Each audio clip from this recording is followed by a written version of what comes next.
De onde vem a bênção de Deus? De onde vem a bênção para as nossas vidas? Onde é que você está buscando encontrar aquilo que vai satisfazer a sua vida?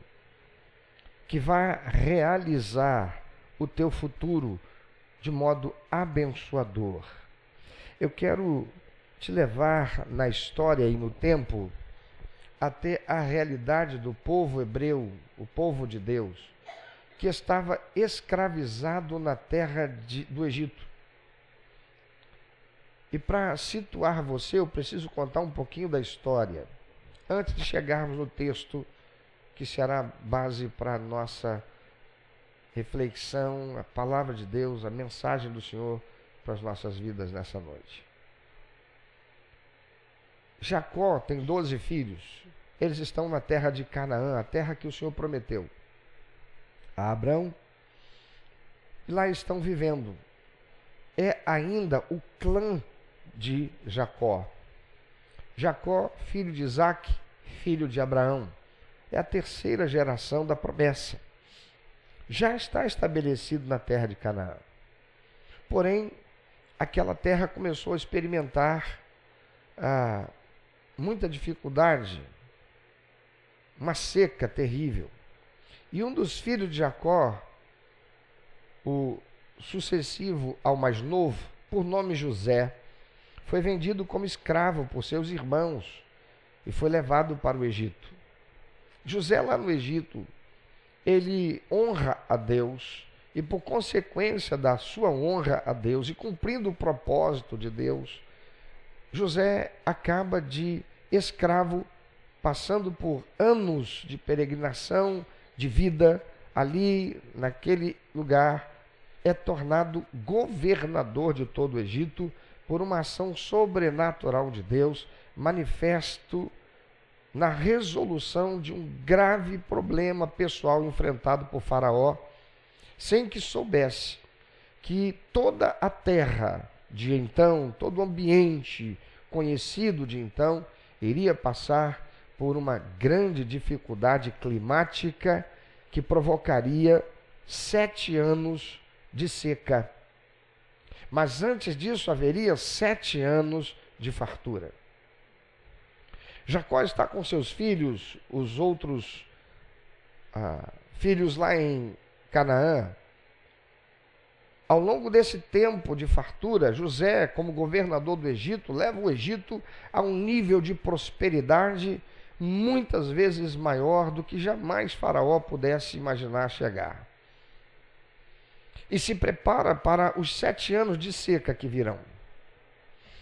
O que acontece que Jacó, quando chega a seca, manda os seus filhos até o Egito. Lá eles se reencontram com José, que os perdoa e manda trazer Jacó, seu pai, e todo o seu clã para o Egito, onde ali José, como governador, poderia protegê-los, supri-los com todos os recursos que ele tinha à disposição.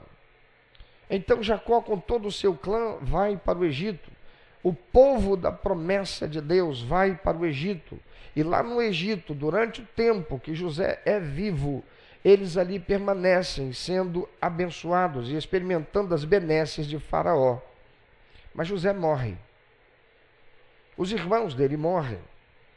Sua descendência agora se torna um grande povo. Acontece que Faraó e a sua dinastia deixa de existir porque é sobreposta por invasores que tomam o poder. E agora aqueles que tomam o poder não levam em consideração aquilo que os hebreus, os herdeiros, os sucessores, os remanescentes do clã de Jacó, que agora uma multidão, centenas de milhares de pessoas, ele não leva em consideração quem eles eram e a origem deles em José e o que José fez por toda aquela terra. Mas amedrontado, apreensivo, ele escraviza o povo hebreu.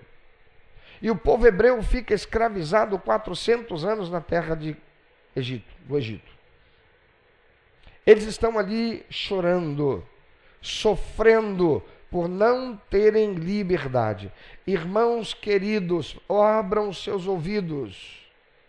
A liberdade é o maior e mais precioso bem humano, terreno, que se pode ter. Ter carro e não ter liberdade faz o carro não ter valor. Ter trabalho e não ter liberdade faz o trabalho não ter valor. Ter o que quer que seja e não ter liberdade, liberdade para se expressar, liberdade para ir e vir, liberdade para empreender, liberdade para ser quem você desejar, na profissão que você desejar. Não ter liberdade faz com que o homem desvalorize tudo mais que ele possua. Lá está o povo hebreu, sem liberdade, escravo. Mas ser escravo naquele contexto nada tinha a ver com ser escravo como nós conhecemos da escravidão realizada aqui no Brasil e imposta sobre a raça negra. Não era nesses mesmos moldes, com bolas de ferro nos pés, com chicote o tempo todo, com tronco, com senzala, não. Eles eram escravos, mas eles tinham casa. Eles eram escravos, mas eles tinham vestimentas decentes. Eles eram escravos, mas eles tinham um alimento que não era restolho. Eles eram escravos, e embora com alguma dignidade, mas não tinham liberdade. Não poderiam ir para onde quisessem. Lamentavelmente, irmãos, eu preciso denunciar isso. Há muitas pessoas que se dizem cristãs, crentes, e muitos evangélicos que estão hoje, no ano de 2025, sendo escravocratas. Por quê? Porque tem uma empregada doméstica que mora em sua casa e está vivendo como escrava, como os escravos hebreus estavam no Egito. E eu digo isso por quê? Porque elas moram na casa do seu patrão. Elas são as primeiras a acordar e as últimas a dormir. Deveriam trabalhar 8 horas somente. Mas mesmo os patrões, e alguns deles que se dizem cristãos, que alguns deles se dizem evangélicos, não dão a liberdade a essa pessoa, não respeitam seu espaço, não respeitam sua integridade, não respeitam o seu ambiente, não respeitam a liberdade que elas devem ter para estudar, para fazer o que quiserem no seu horário livre, ainda que morando dentro da mesma residência. Aquele quartinho da empregada com o banheiro da empregada. Chegou uma visita não esperada, chama a empregada. É empregada ou é escrava? Porque sua jornada já deveria ter terminado. Era algo assim, mas depois foi se tornando pior. Eles lamentavam não ter liberdade, mas eles tinham o que comer. Eles lamentavam não ter liberdade, mas eles tinham o que se vestir com dignidade. Eles não tinham liberdade. Eles tinham que falar a língua dos egípcios e não a língua dos seus pais. E agora, 400 anos, Deus levanta Moisés para libertar esse povo, porque Deus tem uma promessa nesse povo. Por favor, olha para quem está do lado dessa pessoa e diga: Deus tem uma promessa de liberdade sobre você. Deus não se esqueceu da sua promessa. Ele tirou Abrão da terra de Ur dos caldeus e disse: eu vou fazer de você pai de uma grande nação, e você vai peregrinar pela terra que eu darei a você e às suas gerações após você, e as gerações depois de você. Agora esse povo está escravizado no Egito. Deus então levanta Moisés. Moisés vai até Faraó e diz para Faraó: Deus mandou deixar esse povo voltar, eles precisam ser livres. Faraó zomba de Deus, zomba do verdadeiro Deus. E você conhece a história, 10 pragas, o Egito passa por uma realidade terrível, até que por fim Faraó libera o povo para ir, e o povo vai agora em direção a Canaã. Mas para chegar em Canaã tem um deserto para transpor. Por favor, avisa para quem está do teu lado, para a promessa de Deus se cumprir. Tem um trajeto, tem uma trajetória, e no meio dele tem um deserto. Deus era com o povo, Deus estava com eles. O Senhor, o Todo-Poderoso, aquele que mandou as pragas contra o Egito, aquele que abriu o mar vermelho, era com eles, e o Senhor ia operando milagres, capacitando-os, provendo-os todos os dias. Mas chega um momento que eles começam a reclamar, porque eles começam a sentir saudade do Egito. Porque o deserto é quente, mas eles não estão experimentando o calor do deserto, porque de dia Deus os provê sobre eles uma coluna de nuvem, e onde eles estão, tem sombra. Eu não sei se você já foi a Brasília. Quem que já foi a Brasília? Irmão, tem duas coisas alegres para a gente fazer quando sai do Rio de Janeiro e vai para Brasília. Uma é quando a gente pega o avião, porque é gostoso viajar de avião, né? A segunda é quando a gente pega o avião de volta de Brasília. Porque ô terrinha seca, que ar seco. Eu quando tinha que ir para Brasília a trabalho, sempre fui a trabalho, nunca fui a passeio. Para mim era terrível, eu tenho rinite alérgica. Um ar seco, nunca precisei dormir uma noite lá, graças a Deus. Mas eu tenho parentes lá que eu, quando criança, ouvia quando eles vinham para aqui para o Rio, diziam, que bênção que nós estamos aqui no Rio. E eu ouvia a conversa deles com meus pais, para dizer, porque lá em casa, para dormir, a gente tem que colocar uma bacia d'água no quarto. E eu fiquei pensando, meu Deus do céu, para que bota uma bacia d'água no quarto? Para que a umidade, o ar se tornasse úmido, menos desconfortável para respirar. É um ar seco, sem umidade. Mas eu experimentei isso. Eu estava andando, às vezes tinha que me deslocar de um prédio para outro, de um lugar para outro, tudo lá é distante, mas você não vai pegar um Uber, na época não tinha nem Uber, era táxi apenas, para ir de um ministério até outro, você deixava um prédio, você andava um pouquinho, subia no outro prédio, outro ministério, mas o sol, ele está ali para pegar quem estiver andando. E, amados, era interessante, quando eu saía na parte de fora, onde não tinha marquise entre um prédio e o outro, o sol batendo, o calor, eu ficava imaginando, dizendo para Deus, Senhor, muito obrigado porque eu tenho cabelo. Porque eu ficava imaginando quem não tinha, que batia direto no coco, porque o calor era um absurdo. Mas, irmãos, era impressionante. Você que diz que foi a Brasília, já teve lá, essa experiência talvez tenha sido sua também. Quando eu entrava debaixo da marquise de qualquer prédio e chegava na sombra, era impressionante. Tinha um ventinho que corria e o ar era fresco. E aquele calor e aquela sensação horrível do calor fora da sombra inexistia.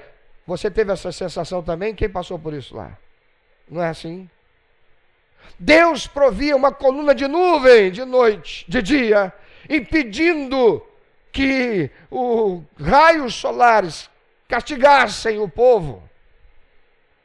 Mas deserto é um lugar que de noite, de madrugada, a temperatura ela muda abruptamente. De dia é quase 50 graus, à noite é quase 0 grau. E Deus provia uma coluna de fogo de noite, de modo que o povo era aquecido.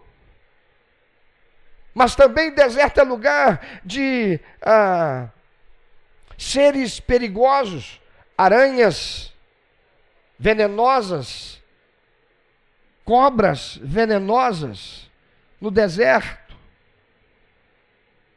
E a claridade afugentava esses animais que eram animais da noite, de modo que os hebreus não eram incomodados. Eles tinham a proteção de Deus, eles tinham a provisão de Deus. Todo dia eles abriam a porta da tenda, tinha maná, que era só colher, e eles comiam maná. Mas cá para nós, comer arroz, feijão, todo dia, 27 dias na semana, 30 dias no mês, 365 dias no ano, a gente começa a pensar como é bom o gostinho de uma abóbora. É ou não é? Você entendeu, né? Só tem arroz e feijão para comer? Aquele povo começou a reclamar porque tinha maná para comer. Eles começam a pensar, como era bom no Egito. Porque no Egito a gente tinha cebola. A gente tinha pepino.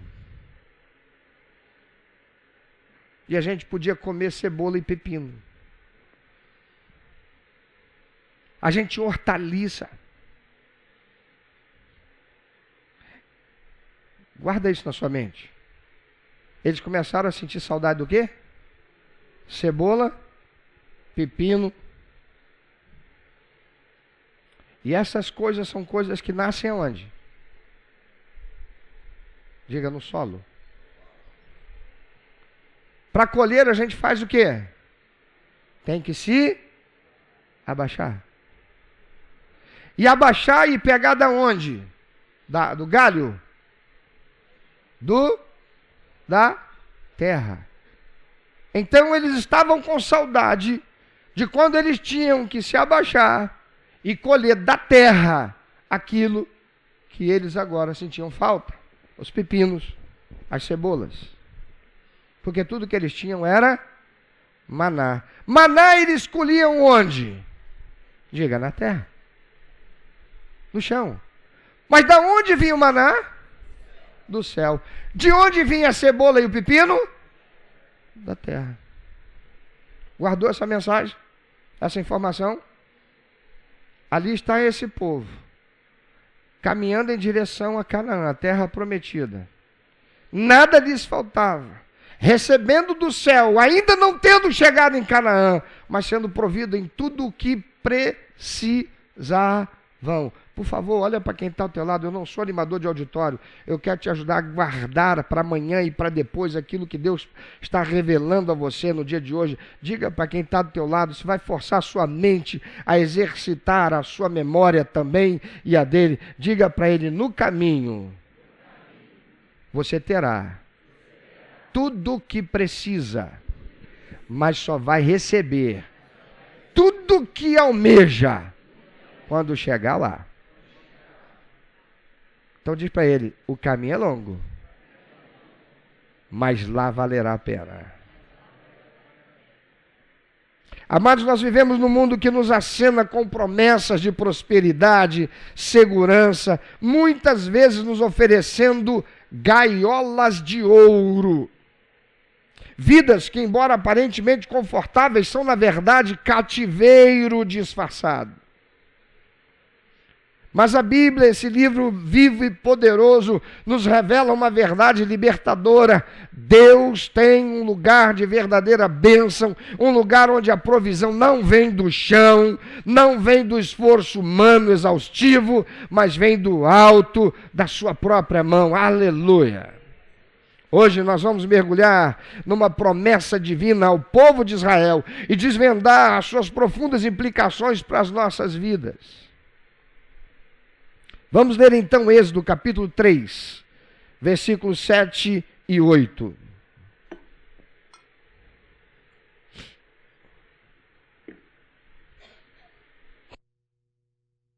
Você pode ler bem forte, por favor, para eu beber uma aguinha. Então ler bem forte. Pera, esqueci de dizer que o lanche que vai ter hoje, depois do culto, é uma coisa. Então, pensando no lanche, já salivando, vai falar agora com mais força, ainda que você ia falar com mais gás. Vamos lá? O Senhor disse, tenho visto... Não, desculpa, eu esqueci de avisar também, que é para você ler com mais ânimo ainda, é que esse lanche já está pago pelo sorriso. Olha quem está do teu lado. Essa pessoa já pagou, ó o sorriso dela, já pagou. Agora com esse gás, mais esse gás agora. Vamos ler bem forte, vamos lá? O Senhor diz, tenho visto claramente a opressão sobre o meu povo do Egito, e escutado o seu clamor por causa dos seus feitores.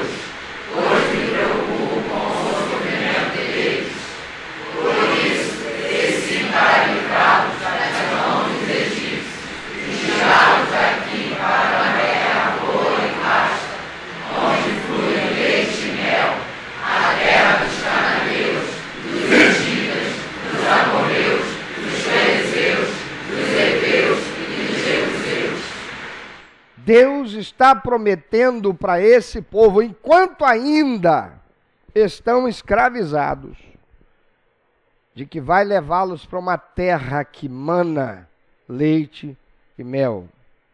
Amados, esse é um texto que transborda a compaixão e o propósito de Deus.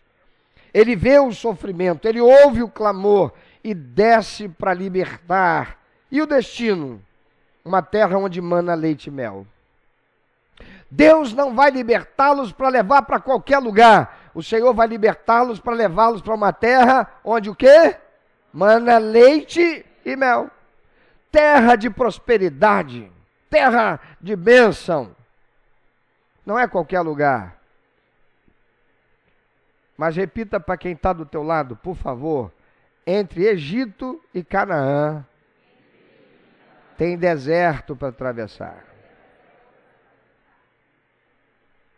Pensemos por um instante no Egito.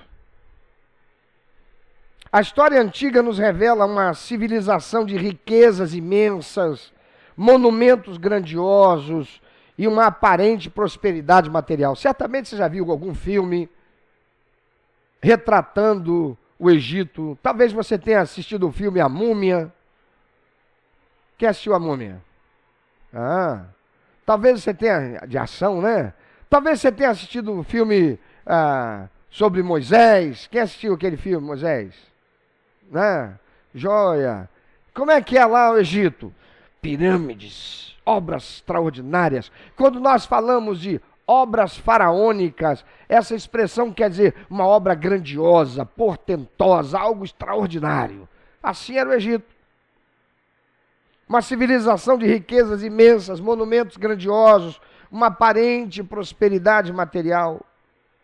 O Egito tem o rio Nilo, com as suas cheias regulares, garantindo fertilidade da terra, produzindo abundância de alho, de cebola e de pepino. No entanto, o povo de Israel estava ali, comendo alho, cebola, pepino, mas era escravo. E esses alimentos, embora abundantes, eram colhidos do chão, do esforço árduo da terra. Há uma verdade espiritual profunda aqui, amados. Aquilo que vem exclusivamente do chão, da terra, do que é material, perecível, limitado pela força humana, fala de morte. Diga, terra, fala de morte. Sim, o chão é o destino final de tudo que é terreno. O sustento que vem prostrado do suor, do rosto curvado sobre a terra, é um símbolo do esforço exaustivo, da escravidão espiritual, mesmo quando há fartura material. Para muitos, o mundo de hoje é um Egito, uma gaiola de ouro, de uma aparência linda, extraordinária, de coisas atraentes. Pode haver uma carreira bem-sucedida, uma casa suntuosa, carros luxuosos, reconhecimento social, mas se a alma está cativa, se a paz interior inexiste, se a alegria é superficial e fugaz, então essa é uma gaiola de ouro. Quantos crentes estão deixando, estão negociando estar na casa de Deus, na igreja, ser a igreja, cultuar ao Senhor, exaltar a Deus, louvar ao Senhor, expressar gratidão ao Senhor, para ficar dentro de casa estudando, para passar no concurso, para se tornar uma pessoa mais bem-sucedida, numa gaiola de ouro. E depois perde o casamento. Cheio de bens, cheio de recursos. Perde os filhos para o mundo. Porque vive numa gaiola de ouro. No Egito. Se a alma está cativa, se a paz interior não existe, se a alegria é superficial e fugaz, então essa pessoa está numa gaiola de ouro. É de ouro, mas é uma gaiola. Uma vida de aparente liberdade que é, no fundo, uma escravidão aos próprios desejos, ao materialismo, à busca incessante por algo que nunca satisfaz plenamente. A Bíblia nos alerta em João capítulo 8, versículo 34, Jesus respondeu: digo a vocês a verdade, todo aquele que vive pecando é escravo do pecado, e pecado está relacionado à terra, ao apego às coisas, ao apego à vida, apego ao Egito. A escravidão do Egito era física, mas a sua essência apontava para uma escravidão maior, a do pecado que nos aprisiona em uma vida de colheitas do chão. Colheitas do chão. Ah, como tem gente hoje investindo para ganhar usando tigrinho. As betes estão querendo colheita do chão, colheita de morte, colheita de escravidão. Acabam descobrindo que a escravidão se tornará ainda pior quando perde tudo. Porque junto com o recurso jogado fora, vai o casamento, vão os filhos, vai o futuro. Mas Deus, na sua infinita misericórdia, Ele promete para o seu povo uma terra que mana leite e mel. Leite de cabra. E o mel? A gente sempre pensa em mel associado a quê? Abelha. Mas mel é só de abelha? Hã? Não. Alguém conhece algum outro tipo de mel?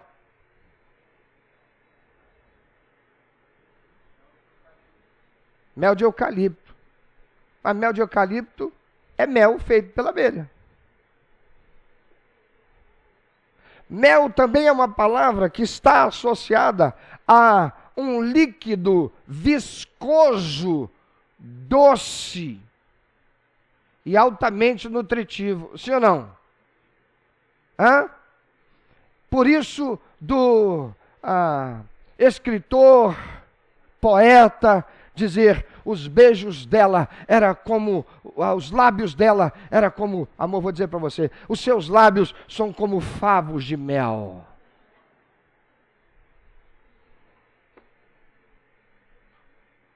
Por quê? Porque nos beijos dela eu me delicio do sabor doce. Espera um pouquinho, não terminei. Do sabor doce da nossa comunhão e da intimidade expressada no nosso amor. Segura eu. Deus diz, Ele promete para o seu povo uma terra que mana leite e mel. Leite de cabra, mas mel de tâmara. Você já comeu tâmara? Quem já comeu tâmara? Quem já teve dinheiro para comprar tâmara, para comer tâmara? Porque não se planta tâmara no Brasil, que eu saiba. É importado. E quase sempre tâmara, a gente vê tâmara no final do ano, é assim, né? E tudo que a gente compra no final do ano vem com preço 3 vezes além. É ou não é? É mais negócio comprar uma passagem para Israel e comer, agora não dá, né? E comer tâmara lá. Pois é. Mel de tâmara.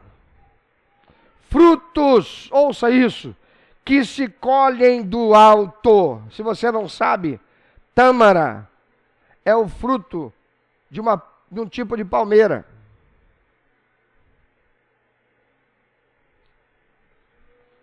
O conhecimento da agricultura da terra, amados, prometida com suas 7 espécies. Israel, antigo, era uma terra, Canaã, uma terra que nela se colhia 7 espécies importantíssimas que faziam parte da culinária, mas também do comércio e da economia daqueles povos. Figo, romã, uva, tâmara, azeitona, cevada, trigo.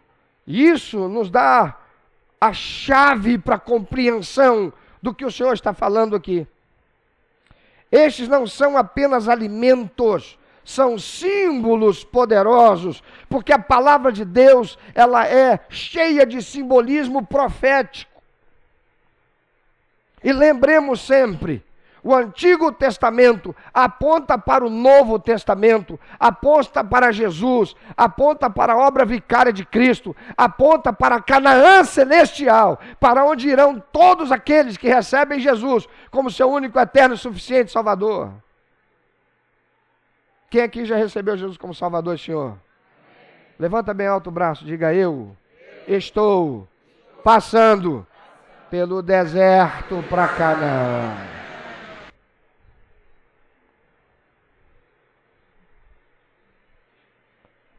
Esses alimentos que mencionei, existentes em Canaã, são símbolos poderosos, e aqui está o frescor dessa palavra do Senhor, que eu desejo que você grave no seu coração e mente, tanto aqueles que buscam a Deus, quanto aqueles que já conhecem o Senhor, por terem recebido Jesus como Salvador. Pense na palavra fruta. Por favor, soletre a palavra fruta para mim.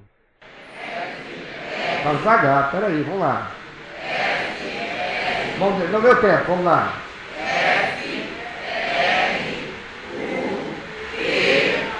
Então diga comigo: F de figo, R de romã, U de uva, T de tâmara, A de azeitona. Fala para mim, quais eram os produtos da terra no Canaã? Fruta. Figo, romã, uva, tâmara, azeitona, mas tem mais dois, que aí é com a letra C de Cláudio. E com T, cevada e trigo. Esses 7 elementos faziam parte da cultura agronômica de Canaã, fundamentais para a preservação da vida, da economia, do comércio e da cultura daquele povo. Figo, romã, uva, tâmara, azeitona, cevada e trigo. Essas culturas não são colhidas da terra, do chão, embaixo. Essas culturas são colhidas do alto, das árvores, dos caules eretos, como da cevada e do trigo. Você não precisa se agachar, você passa levando. Quem aqui já viu um pé de trigo? Quem aqui já viu um pé de cevada? Quem aqui não viu nem pé de trigo, nem pé de cevada? Vão para o Google, procura lá que vocês vão ver a foto. Eu não trouxe para mostrar. Parecem aqueles caules de mato que você passa aí, você vê aqueles matos que parece uma cana, lembra? Dessa alturinha assim? Chega a ser dessa altura. Não é colhido escavando a terra. Não se precisa ajoelhar na terra para colher. Não, se colhe do alto, das árvores, dos caules eretos. E isto não é apenas um detalhe agrário, amados. Isso é uma verdade teológica e espiritual profunda. O sustento, a prosperidade, a bênção na terra prometida não vinham do esforço prostrado no chão, mas de uma fonte celestial da dependência de Deus. Você que está se esforçando, você que está sacrificando o teu relacionamento com Deus, você que está fazendo de tudo para prosperar nessa gaiola de ouro chamada Egito, que é a vida secular que nós temos, não pode alcançar a prosperidade, porque Deus não abençoa. A bênção de Deus não vem com a prostração no chão para colher da terra. Vem na prostração do joelho, com os olhos e a alma voltados para o céu, de onde vem o socorro e de onde virá a colheita de bênção sobre as nossas vidas. A promessa de Deus era condicionada à obediência, mas a provisão diária, a provisão viria de uma fonte que transcende o labor, o trabalho humano. Isso nos aponta profeticamente para quem?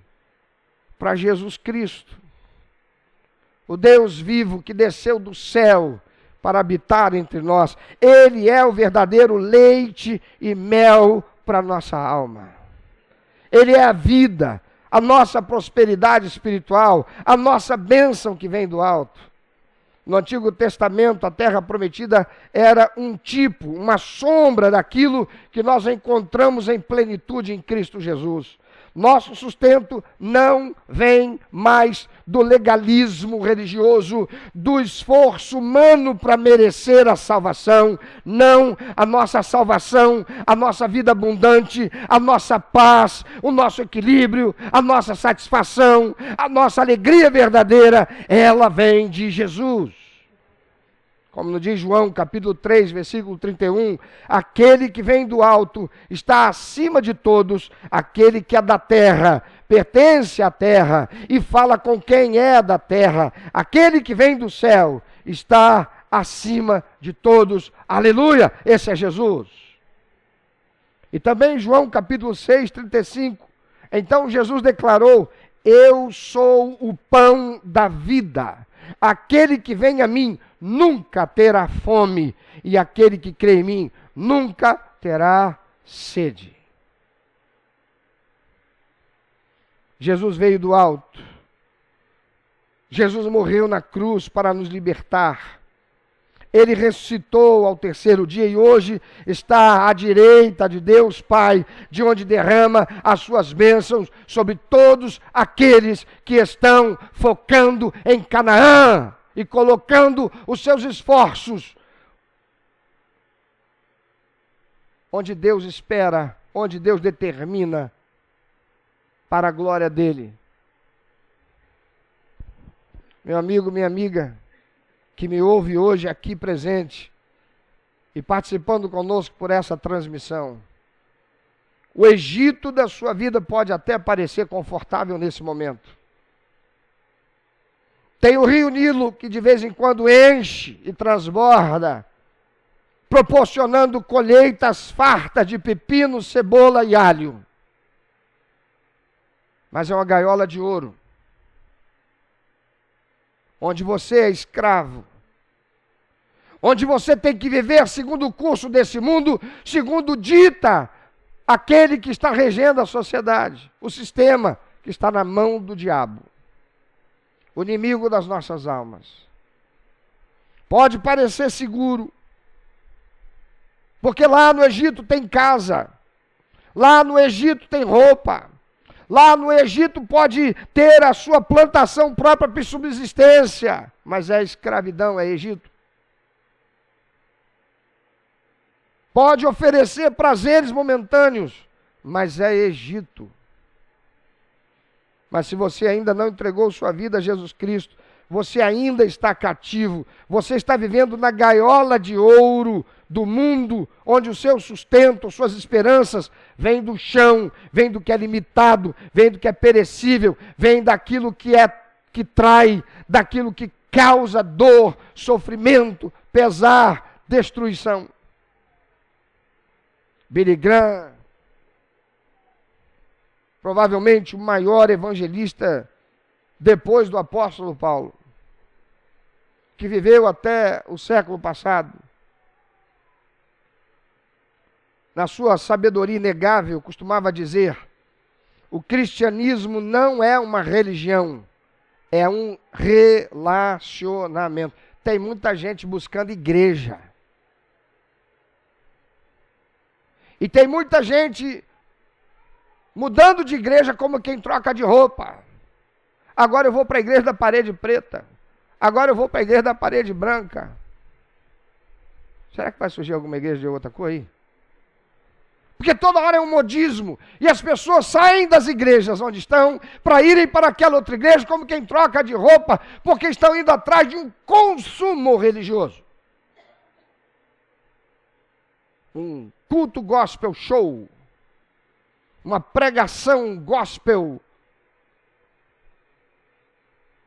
coach. Mas cristianismo não é religião. Cristianismo é relacionamento com o Senhor Jesus. E é exatamente isso, amado. Jesus Cristo, Ele é a porta para a verdadeira terra prometida, para a vida que vem do alto. Ele mesmo declarou, Evangelho de João, capítulo 10, versículo 9, ele diz: eu sou a porta. Quem entra por mim será salvo. Entrará e sairá e encontrará pastagem. Ele te convida a sair do Egito. Ele te convida a sair do pecado. Ele te convida a sair da culpa. Ele te convida a sair da escravidão do eu e entrar na liberdade gloriosa dos filhos de Deus, que são providos por Ele. Ah, quantos crentes, quantos cristãos, quantos evangélicos, pessoas queridas, pessoas boas, pessoas honestas, mas estão vivendo um período na sua vida em que perderam a expectativa, a alegria. Por quê? Porque tal como aqueles hebreus, enquanto estavam no trajeto para Canaã, começaram a olhar e se lembrar do pepino, da cebola e do alho que comia no Egito e agora não tem. Ah, antes eu era o chefe daquela empresa, agora eu sou o motorista do Uber. Antes eu estava naquela empresa que eu tinha plano de saúde para mim e para minha filha, agora eu tenho que estar usando do SUS. Meu irmão, você está passando pelo deserto, mas tem uma Canaã para você. Mas se você não souber passar pelo deserto, você morre nele. E só se passa pelo deserto estando dependente do Senhor. E todos os dias dizendo para Deus: obrigado, Senhor, por esse maná que eu comi ontem, anteontem, semana passada, mês passado, há 2 meses atrás eu venho comendo e todo dia dizendo para o Senhor: muito obrigado, Senhor, porque vem do Senhor. E eu não sei, não entendo, não consigo compreender esse negócio, mas o Senhor está tratando comigo alguma coisa que em algum momento eu vou saber. Deve ser algo em mim que precisa ser mudado e eu estou resistindo. O Senhor me ajuda, me mostra, me revela, me faz saber o que precisa ainda sair de mim, que eu preciso jogar fora, que eu preciso me libertar do Egito, que está me pedindo de chegar logo em Canaã. Porque aquele povo podia ter chegado em Canaã, queridos, com 1 mês ou menos de caminhada, mas levaram 40 anos. Porque viviam murmurando, viviam reclamando, viviam querendo a coisa da terra, quando deveriam estar louvando ao Senhor e agradecendo ao Senhor por tudo que via do céu todos os dias, e colocando o tempo encurtado para chegar em Canaã. Deixa eu te perguntar uma coisa. Para pensar racionalmente agora. Materialmente falando. Você está num ambiente que é físico. Dá uma olhadinha ao seu redor. Tudo aqui é improvisado. Aqui, ó. Isso não é parede, isso é tecido. Sabe para quê? Para quem está em casa e para você ter uma sensação menos desagradável, porque a parede que está aqui atrás está mais feia do que você pode imaginar. Está tudo descascado. Dá uma olhadinha para lá. Está tudo igual aquilo ali ou pior. Olha em volta, está tudo assim. Sabe o que significa isso? Isso aqui precisa de recurso financeiro para ser reformado. Se não tiver crente, empregado, com salário, fiel, dizimista, adorador ao Senhor, que consagra ao Senhor oferta, nessa igreja, porque aqui a gente não recebe nada de político, aqui a gente não tem recebidos fazendo propaganda de empresa nenhuma. Aqui tudo que se faz nessa obra é através de, ou é com dízimos e ofertas daqueles que honram a Deus, confiam na idoneidade, seriedade e integridade dessa igreja e desse ministério para administrar esses recursos em favor daquilo que Deus estabeleceu, e não da vontade ou da vaidade de um homem ou um grupo. Eu quero te perguntar, se não tiver crente nessa igreja, com emprego, empreendedor, desenvolvendo o seu negócio, empresário, desenvolvendo o seu negócio, vai ter dízimo e oferta para sustentar essa obra, sim ou não? E essa obra está no nome de quem, você sabe? Primeira Igreja Batista em Belford Roxo. Eu aqui não tenho nada. O dia que eu morrer, se essa igreja aqui não olhar para minha esposa, aquela que tem lábios de favo de mel, e não olhar por ela, quando eu partir, ela não terá direito a reivindicar nada. Por quê? Porque a Igreja Batista é assim. É enquanto bem servir. A menos que a igreja queira ser bíblica e reconhecer e jubilar o pastor quando ele aposenta ou cuidar da família dele quando ele morre. Caso contrário, se eu estiver vivo e Deus me mandar para algum outro lugar, meu tablet, meu computador e meus livros e tudo mais que está na minha sala lá fica porque é da igreja. Ah, não, tem uma cadeira que é minha. A cadeira é minha. Foi a Zete que me deu. Então pensa comigo. Se essa mensagem que eu prego, se a Bíblia é a palavra de Deus, que é pregada aqui, não é a verdade, eu sou um louco, um maluco, um doido. Porque inúmeras vezes eu digo, se você está com a mão suja, teu coração está sujo, não vem nem trazer oferta não, fica lá para você. Porque Deus não vai te abençoar por causa disso. Eu sei, você não ouve isso em muitos lugares por aí não. Deve ter um ou dois a mais ainda. Mas para pensar. Você está olhando para a terra. Você está buscando na terra. Você está investindo tanto no seu estudo, na sua vocação. Isso é importante. Isso é muito importante. Estude, meu irmão. Se você, não importa, você tem 60 anos, ainda não fez o ensino médio, volta para a escola, vai estudar, vai fazer o curso. Você pode, vai fazer uma faculdade, já fez, vai fazer um mestrado, concluiu, faça um doutorado, para quando você morrer. Porque o cérebro vai parar quando você desligar mesmo, foi desligado. Mas não permita que o diabo, o príncipe desse mundo perdido, aquele que te quer ver de joelho, catando da terra, leve você a ser um escravo no Egito. Negociando estar com Deus, para ser impedido de receber as bênçãos de Deus, de Canaã para você. Quantos crentes estão passando aí, gastando o que não tem, tendo que buscar psiquiatra, psicólogo, psicanalista, pastor, terapeuta. Por quê? Porque desviou os olhos do Senhor, do alto, e está com o olho só na terra. Investe tanto para ter, deixando de servir a Deus, deixando de honrar ao Senhor, deixando de confiar no Senhor e vivendo ansioso pelas coisas que não tem. Tal como aquele povo hebreu que tinha uma promessa, Canaã, mas morreu no deserto. Só os filhos deles foram entrar 40 anos depois. Por favor, futuca quem está do teu lado, diz para essa pessoa, 40 anos é muito tempo. É melhor antecipar esse negócio. Então olha para cima. O Senhor te convida, amado, a sair do Egito, do pecado, da culpa, da escravidão do eu e entrar na liberdade gloriosa dos filhos de Deus. Você que ainda não fez uma aliança com Jesus, que ainda não recebeu Jesus como Salvador e Senhor. Hoje é o dia, a oportunidade de você atravessar a porta, ela está diante de você, ela é Jesus. Não espere, porque a porta da graça vai se fechar no exato momento que você fechar os olhos aqui e partir dessa existência. Não terá mais oportunidade. Não será para Canaã celestial, espiritual e eterna que você irá. Quem diz isso é a Bíblia, a palavra de Deus é o próprio Deus. Como nos lembra Hebreus capítulo 3, versículos 7 e 8. Assim como diz o Espírito Santo, hoje, se vocês ouvirem a sua voz, não endureçam o coração como fizeram na rebelião no dia da tentação no deserto. Do que ele está falando? Porque aqueles hebreus lá no deserto foram tentados a olhar para trás e ter saudade do Egito. Sabe o que aconteceu? Morreram no deserto.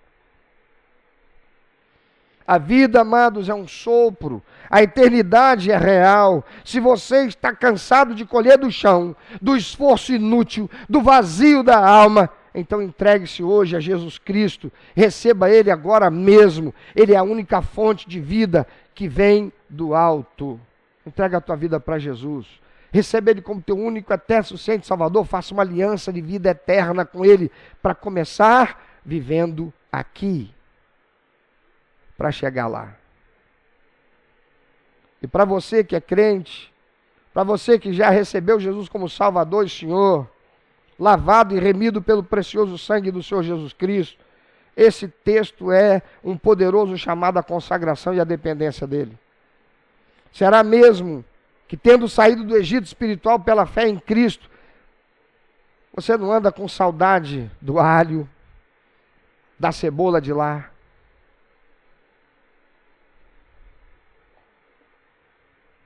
Será que mesmo na terra prometida da graça ainda tentamos colher nosso sustento do chão através da nossa própria força, dos nossos próprios planos, em vez de depender inteiramente de Deus?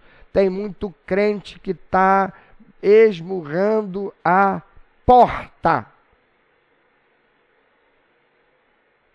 quando só deveria falar com ela.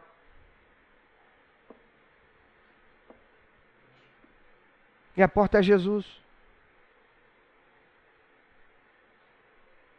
Tem muito crente que não dobra o joelho, não se desliga do Egito para falar com Deus, o Pai. E Jesus diz: quer falar com o Pai? Entra no teu quarto, arruma um tempinho para ficar só você e Ele. Se afasta de todo mundo, desliga o celular, a televisão, larga esses livros um pouquinho.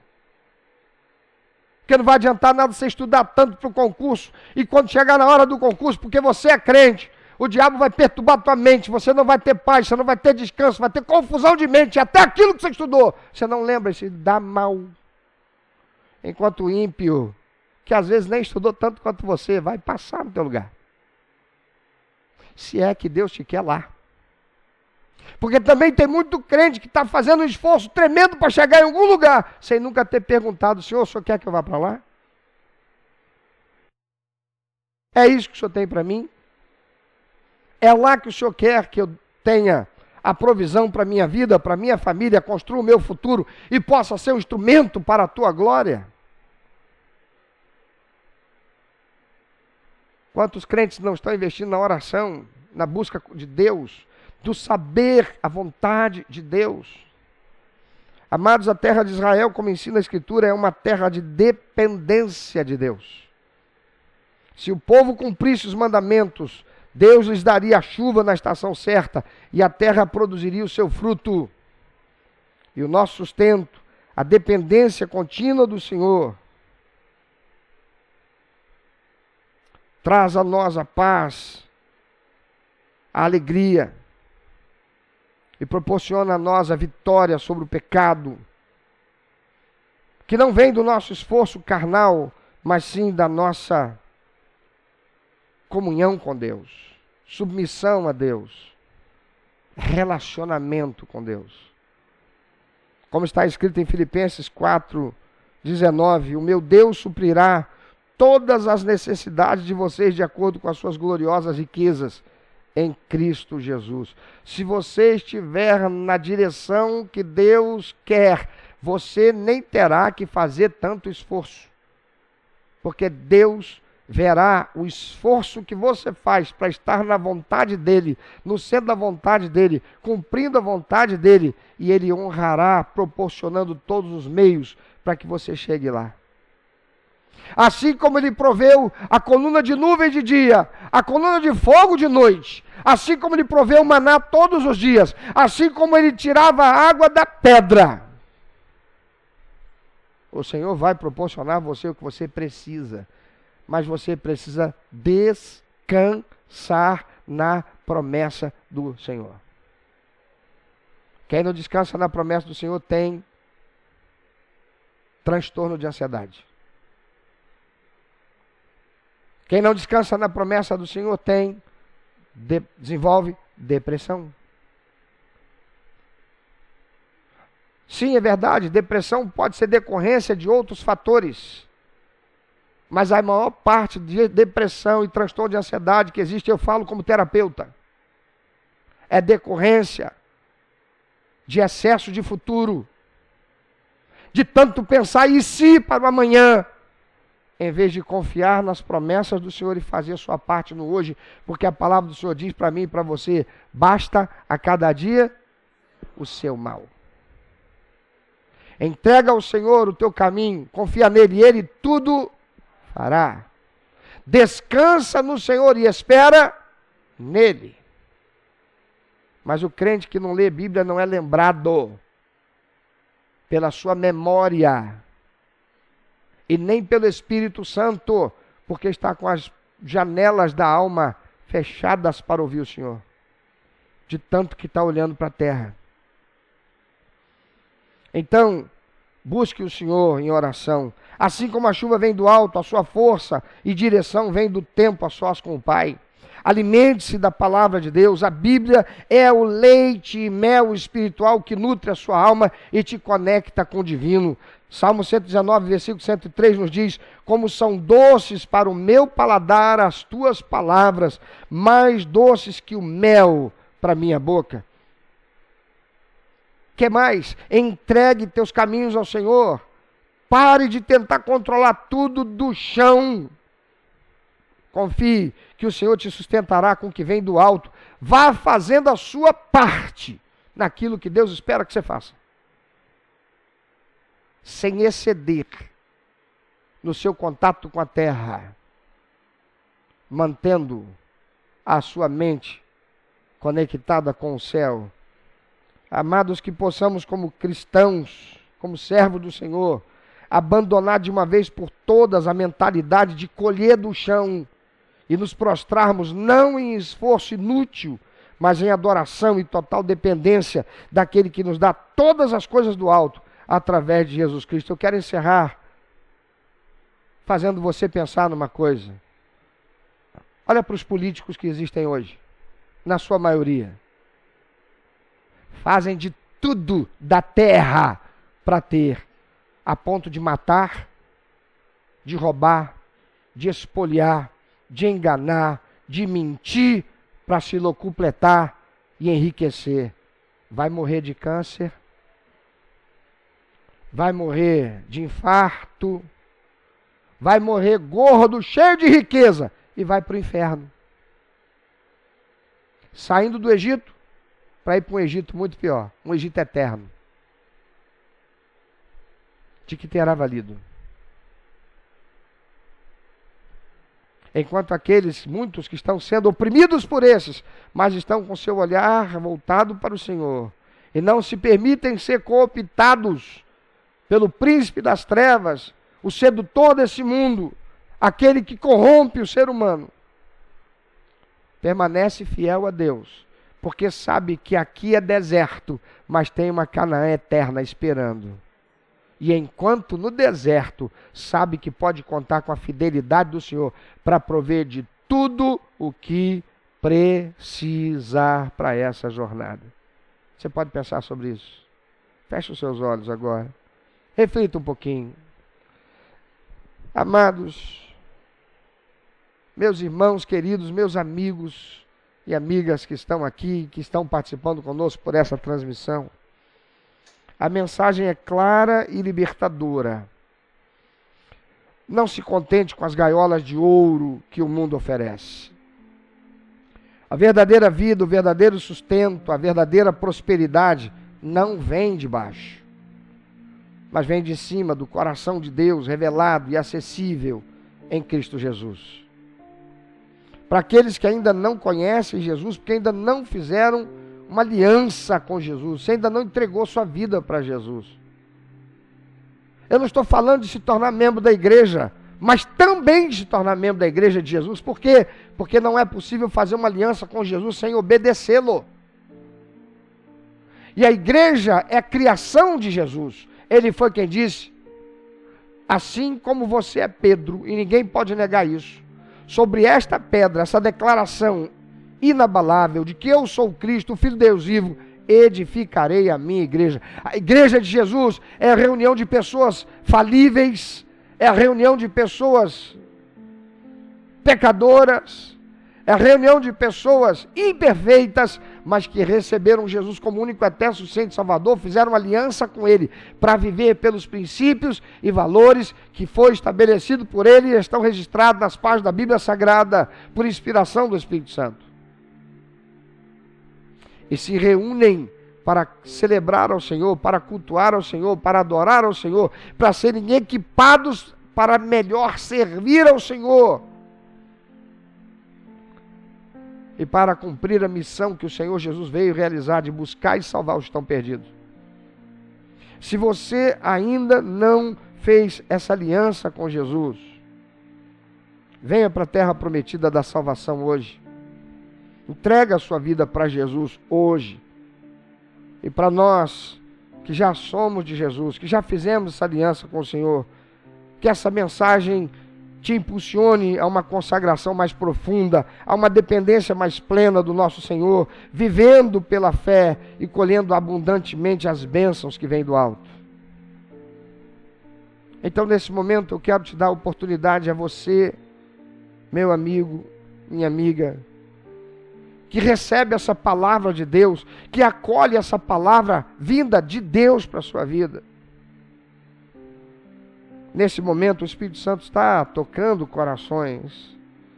E se você sente a convicção de que esta palavra é de Deus e é para a sua vida, se você percebe que está vivendo numa gaiola de ouro do Egito espiritual e anseia pela verdadeira liberdade que só Jesus Cristo pode dar, ou se você, como crente, sente o desejo de renovar seu compromisso de dependência total do alto, eu quero convidar primeiro você que quer receber Jesus como teu único, eterno, suficiente Salvador e contar com Ele ao longo dessa trajetória no deserto, sendo suprido, sendo abençoado, sendo capacitado por Ele até chegar na Canaã eterna. Você quer receber Jesus? Onde você estiver, eu convido você a ficar em pé no seu lugar para orar comigo. Aleluia. Onde você estiver. Não vou pedir para você vir aqui à frente, apenas onde você está. Basta você ficar em pé onde você estiver. Se você está participando conosco pela transmissão e essa mensagem falou com você e você quer receber Jesus como teu único, eterno, suficiente Salvador, escreve agora aí num comentário: eu recebo Jesus hoje e eu quero caminhar com o Senhor Jesus, olhando para o alto. Eu quero parar de cavar a terra e passar a colher do alto as bênçãos do Senhor para a minha vida, enquanto caminho, enquanto estou no trajeto do deserto, que é essa existência, até chegar na Canaã espiritual. Escreva aí: eu recebo Jesus.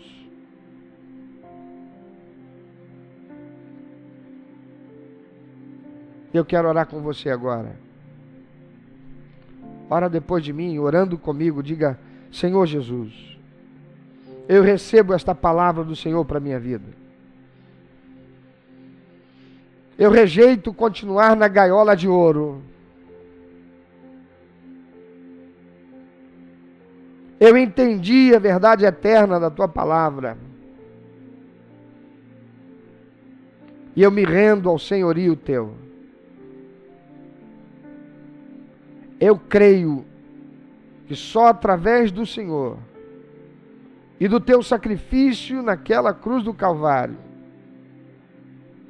pagando o preço total da minha dívida de pecado, é possível a salvação, a vida eterna, e que eu tenha meu nome escrito no livro da vida, para viver na Canaã espiritual, após essa existência. Eu rejeito continuar me abaixando para colher da terra, quando o Senhor tem leite e mel preparado para mim. Eu entrego a minha vida ao senhorio teu E te recebo, Jesus, em aliança, como meu único, eterno, suficiente, Salvador e Senhor da minha vida. O que significa que a partir de hoje eu vou buscar conhecer o Senhor e saber o que dá prazer ao teu coração através da Bíblia Sagrada. Eu vou desenvolver um relacionamento com o Senhor através da oração, falando contigo na simplicidade das minhas palavras e da sinceridade do meu coração. E eu peço ao Senhor, Espírito Santo, vem habitar comigo, em mim, fazer morada e me ajudar nesta caminhada, me capacitando como um pai capacita o seu bebezinho, que ainda nem sabe engatinhar. Obrigado, Senhor, pela salvação, pela vida eterna que eu não mereço, não mereci e jamais merecerei, pois é pelos teus méritos, Jesus, meu Salvador e Senhor. Amém. Agora eu falo com você, meu irmão, minha irmã, que recebeu essa palavra. A você que talvez tenha até aqui muitas vezes se abaixado, quem sabe agora, para colher da terra, olhando para trás e pensando no Egito, ou buscando olhar como os outros do Egito. Mas você recebeu essa palavra, você entendeu? E quer tomar uma posição diante de Deus para que o mundo espiritual saiba que você não pertence ao Egito e não mais olhará para trás. Fique em pé onde você está. Vamos orar juntos também.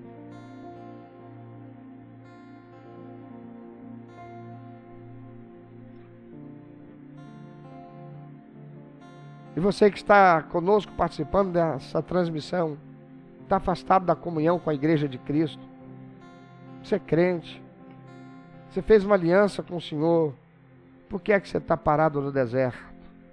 Teu lugar não é debaixo desse sol escaldante, teu lugar é debaixo da coluna de nuvem,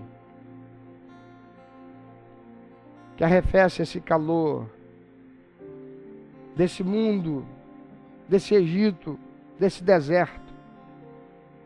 Volta hoje para Jesus. Escreve aí, eu volto hoje para Jesus. E você vai buscar uma igreja mais próxima de você. E vai refazer a tua comunhão com o Senhor e com a igreja. Mas por hora, ora comigo, diga: Senhor, Deus Pai Todo-Poderoso, me perdoa pelas vezes que eu tenho olhado para trás e, tal como os hebreus, pensado nas cebolas do Egito, olhando para trás e lamentando daquilo que eu não mais tenho, quando na verdade eu deveria estar investindo minha energia, meu vigor, os recursos que possuo em mim para celebrar ao Senhor, vivendo por fé, porque a tua palavra diz que sem fé é impossível agradar ao Senhor. E a palavra do Senhor diz: ao que me honra, honrarei. E eu reconheço que parado nesse deserto, olhando para trás, olhando para o Egito, olhando para o que eu não tenho, olhando para aquilo que parece que perdi, eu tenho adoecido. A minha vida tem estado paralisada, mas eu rejeito isso hoje.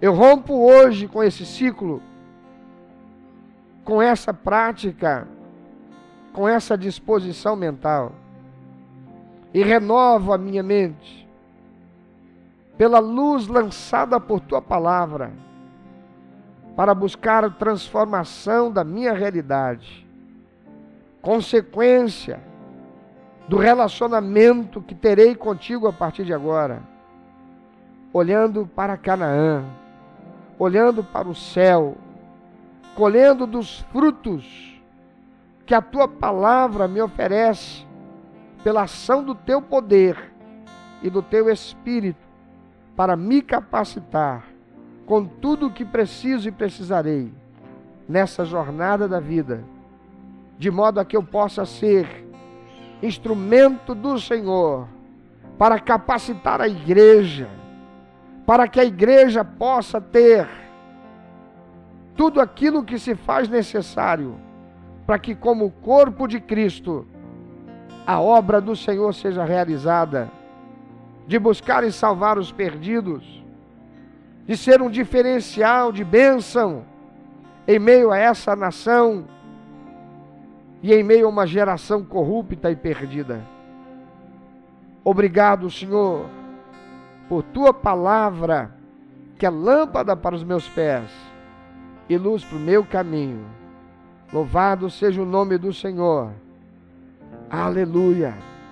Diga: Espírito Santo, sê comigo, Senhor. Ajuda-me nessa caminhada. Abre os meus olhos para que eu veja tudo aquilo que precisa ser revelado, que precisa ser retirado de mim, expurgado das coisas do Egito que ainda estejam em mim. Eu abro mão, eu rejeito, eu renuncio e quero somente olhar para frente, olhar para o alto e seguir com o Senhor, pois eu creio na tua palavra, pois foi o Senhor Jesus quem prometeu estar comigo todos os dias até a Canaã. Aleluia, amém. Louvado seja o nome do Senhor.